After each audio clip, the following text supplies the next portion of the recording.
আজকের গল্প ঘড়ি বিবি। লেখক অদৃশ বর্ধন।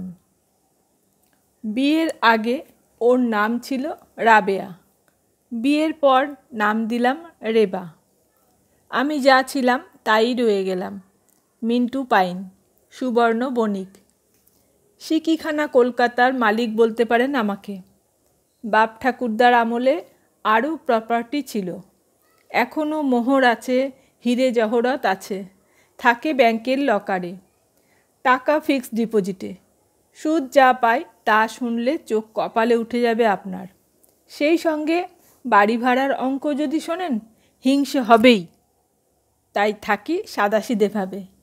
সোনার বেনেদের ওপর হিংসে অনেকেরই। সপ্তগ্রামী বেনে তো, কবে কোন কালে ব্যবসা বাণিজ্য করে আমার পূর্বপুরুষরা দেদার টাকা জমিয়েছিলেন।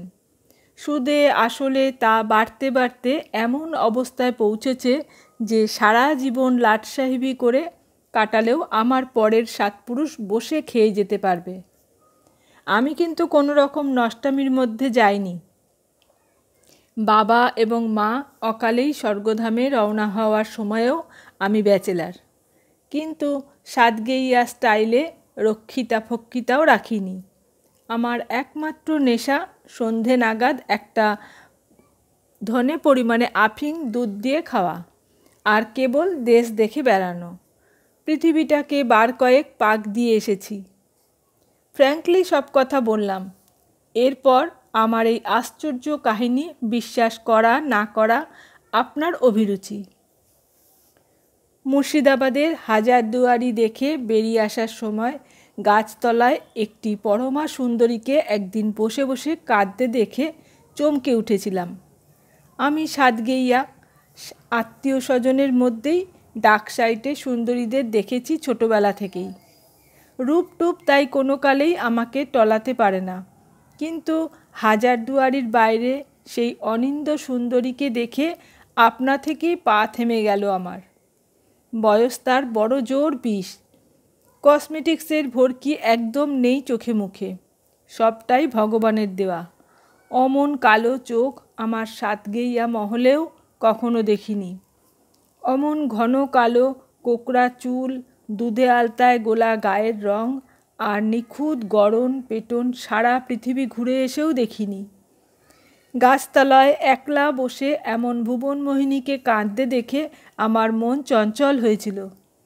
পাশে তার একটি মাত্র বোচকা, পরনে সাদা জমিনের লাল পাড়ের সাদামাটা শাড়ি। শাড়ির খুঁট দিয়ে চোখের জল মুছছে আর কেঁদেই চলেছে সে। কাছে গেলাম, বৃত্তান্ত শুনলাম। আমিও পরম রূপবান, বিশ্বাস না হয় এসে দেখে গেলেই পারেন। দুধ আফিংয়ের দৌলতে আর টাকা টনিকের কল্যাণে সাতগেইয়া চেহারা দেখলে মনে হবে নিশ্চয়ই ধুতি পাঞ্জাবি পরা কোনো নবাব পুত্তুর বুঝি। যদিও সাদাসিধেভাবে থাকি, কিন্তু চেহারার জুলুস ঢাকা যায় না। মেয়েটা চোখ মুছে আমাকে দেখেই প্রেমে পড়েছিল, তাই সব কথা খুলে বলেছিল। বাড়ি তার পূব বাংলায়, বাপ মাকে খেয়েছে অকালে। এক চাচা তাকে বর্ডার পার করে নিয়ে আসে, তারপর সোনার গয়না ভর্তি পুটলিটা সঙ্গে নিয়ে তাকে গাছতলায় বসিয়ে সরে পড়েছে, রেখে গেছে কেবল এই বোচকাটা। আমি মেয়েটাকে নিয়ে এলাম কলকাতায়। জ্ঞাতি গোষ্ঠীদের তোয়াক্কা করলাম না। একবার মসজিদে আর একবার পুরুত ডাকিয়ে মুসলমানি মতে আর হিন্দু মতে তাকে বিয়ে করলাম। সেই থেকে রাবেয়া হলো রেবা। এইবার আসি আসল গল্পে। রেবার বোচকা দিয়েই এই বিচিত্র কাহিনীর শুরু। বোচকার মধ্যে যেন 7 রাজার ধন আছে, এমনিভাবেই সব সময় তা আগলে রাখত রেবা। একদিন দেখলাম সেই 7 রাজার ধন। বললে পেত্তয় হবে না আপনার, তবুও বলি, জিনিসটা একটা ঘড়ি, সেকেলে পেন্ডুলাম ঘড়ি, কিন্তু বাইরের গড়নটা মামুলি ঘড়ির মতো নয়। একটা মেয়ে ছেলের মূর্তি, ঘোমটা ফাঁক করে যেন সে উকি দিচ্ছে বাইরে, কিন্তু মুখের বদলে একটা ঘড়ি। আমি এমন আজব ঘড়ি মশাই জীবনে দেখিনি। সাতগেইয়াদের 7 মহলা বাড়িতে হাজার রকমের দিশি বিলিতি ঘড়ি দেখেছি এতটুকু বয়স থেকে, কিন্তু মেয়ে মানুষের চেহারাওয়ালা এমন অদ্ভুত ঘড়ি লাইফে দেখিনি। মেয়েটার মুখ নেই, অথচ তাকে বেশ সুন্দরী মনে হয়। মনে হয় ঘোমটা সরিয়ে মুখটা দেখি। তার হাঁটু বেঁকিয়ে দাঁড়ানোর ভঙ্গিমার মধ্যেও এমন একটা আকর্ষণ যে একবার তাকালে আবার তাকাতে ইচ্ছে যায়, এক দৃষ্টে চেয়ে থাকতে ইচ্ছে যায়। আমিও চেয়েছিলাম। ঘাড়ের ওপর ফোঁস করে নিঃশ্বাস পড়তেই বুঝলাম রেবা এসে দাঁড়িয়েছে। ঘাড় না ফিরিয়েই বললাম, চমৎকার ঘড়ি তো। রেবা জবাব দিল না। আমারও চোখ ফেরাতে ইচ্ছা হচ্ছিল না ঘড়ি সুন্দরীর উপর থেকে। ঘাড় না ফিরিয়েই বললাম, এমন ঘড়িকে বোচকায় রেখেছো কেন? ঝুলিয়ে দাও দেয়ালে, দু চোখ ভরে রোজ দেখি। রেবা তখনও জবাব দিল না। আমিও এক দৃষ্টে ঘড়ি সুন্দরীকে দেখতে দেখতে বললাম, সত্যিই সুন্দরী, তোমার মতোই। তাই বুঝি? খুব আস্তে কানের কাছে কথাটা বলল রেবা। গলার স্বর আর বলার ভঙ্গিটা এমন যে শুনেই খটকা লাগলো। ঘাড় ফিরিয়ে দেখলাম রেবা অনিমেষে তাকিয়ে আছে সেই ঘড়ির দিকে। কার ঘড়ি রেবা? রেবা জবাব দিল না। কোনো দিনই দেয়নি। জিজ্ঞেস করে করে মুখ ব্যথা হয়ে যাওয়ায় আমিও আর জিজ্ঞেস করি নাই। শুধু বুঝেছি ঘড়িটা তার প্রাণ, এবং ঘড়ি নিয়ে কাউকে কোনো কথা বলতেই সে রাজি নয়। ঘড়িটা কিন্তু জোর করেই আমি আমার শোয়ার ঘরে টাঙিয়ে দিয়েছিলাম। দিন কতক ঠিক মতো চলেছিল, সময়ও দিয়েছিল। তারপর একদিন রাত্রে দেখলাম ঘড়ি বন্ধ হয়ে গেছে। মাঝরাতে উঠেছিলাম পেট ব্যথা করছিল বলে। আফিং খেলে পেটে বড় বায়ু হয়, পেট ফাঁপে।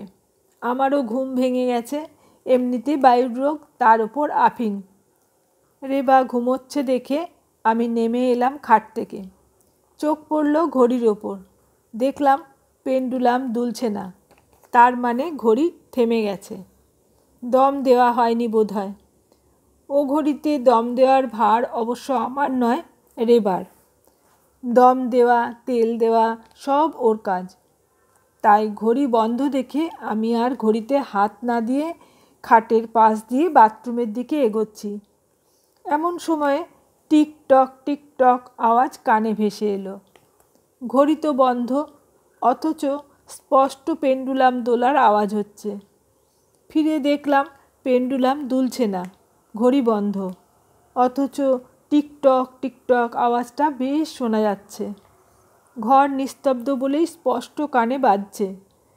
ধুত্তর, আফিংয়ের মৌতাত্ত্ব। বাথরুম থেকে ঘুরে শুয়ে পড়লাম। টিকটিক আওয়াজ শুনতে শুনতে ঘুমিয়ে পড়লাম। সকালে উঠে চা খেতে খেতে রেবাকে ঘটনাটা বলতেই ওর মুখ ফ্যাকাশে হয়ে গেল। ও মাথায় ঘোমটা দিয়ে দাঁড়িয়েছিল আমার পাশে। এক হাঁটু বেঁকিয়ে দাঁড়ানোর ভঙ্গিমাটা অনেকটা ওই ঘড়ি সুন্দরীর মতোই। ঘাড় বেঁকিয়ে মুখের দিকে তাই চেয়েছিলাম। ঘড়ির বদলে অনিন্দ সুন্দর মুখখানা দেখলাম, যেন সমস্ত রক্ত নেমে গেছে সেই মুখ থেকে। কি হলো? ত্রস্তে ঘর ছেড়ে বেরিয়ে গেল রেবা। এ সম্পর্কে আর কোনো কথাও হলো না পরে। এরপরেও একদিন রাত্রে দেখলাম আর শুনলাম সেই একই কাণ্ড। ঘড়ি তো বন্ধ, কিন্তু টিকটিক আওয়াজ শোনা যাচ্ছে ঘরে। সকালবেলা কথাটা বললাম রেবাকে। আবার সেইভাবে মুখখানা ছাইয়ের মতো ফ্যাকাশে করে ঘর থেকে ছুটে পালালো রেবা। তারপর থেকেই দেখতাম রাত্রে আর রেবা ঘুমায় না, এক দৃষ্টে চেয়ে থাকে দেয়ালের ঘড়ির দিকে। ভোর হলেই ঘুমিয়ে পড়ে অকাতরে। যতক্ষণ জেগে থাকে ঘড়িও চলে বেশ টিকটক করে। জোর করে ওকে নিয়ে এলাম পুরীতে।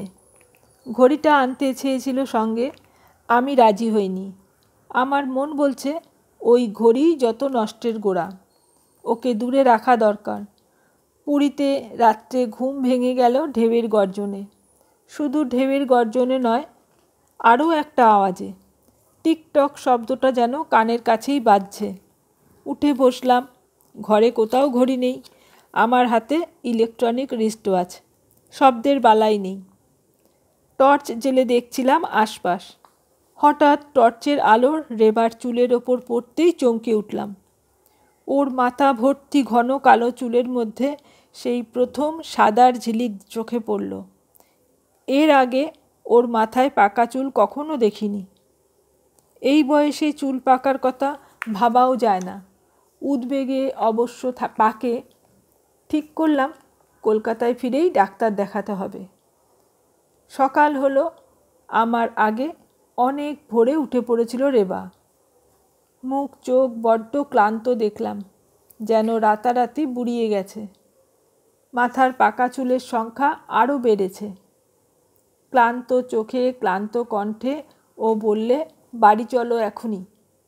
সে স্বর, সে চাউনি উপেক্ষা করতে পারলাম না। ফিরে এলাম কলকাতায়। বাড়িতে ঢোকার মুখেই দেখলাম দরজা খোলা। ভেতরে ঢুকে দেখলাম চোর পড়েছিল, যা পেয়েছে নিয়ে গেছে। শোবার ঘরে মেঝের উপর আছড়ে ফেলে গেছে ঘড়ি সুন্দরীকে। ধপ করে একটা শব্দ হলো পেছনে। রেবা দু হাতে বুক খামছে ধরে বসে পড়েছে মেঝেতে, মুখ নিরক্ত। টেলিফোন তুললাম ডাক্তারকে ফোন করব বলে। লাইন খারাপ। বেরোতে যাচ্ছি, বাধা দিল রেবা। কোনো কথা না শুনে ছুটে গিয়ে ডেকে আনলাম ডাক্তার। শোবার ঘরে ঢুকে কিন্তু রেবাকে দেখলাম না, ঘড়ি সুন্দরীকেও দেখলাম না। এক বস্ত্রে বাড়ি ছেড়ে দিয়ে চলে গেছে রেবা। সঙ্গে নিয়ে গেছে ওর প্রাণ সেই ঘড়িটাকে। রেবাকে আজ পর্যন্ত আর দেখিনি। আপনার চোখে পড়লে কাইন্ডলি খবর দেবেন। আমার মন বলছে ওকে কাছে পেলে সেই অদ্ভুত রহস্যের ব্যাখ্যা ঠিক পেয়ে যাব। নিস্তব্ধ রাতে ঘড়ি বন্ধ থাকলেও ঘড়ি চলার আওয়াজ কোত্থেকে হয় ঠিক জানতে পারবো। কানটা শুধু পাততে হবে ওর বুকে। গল্পটি এখানেই শেষ হলো।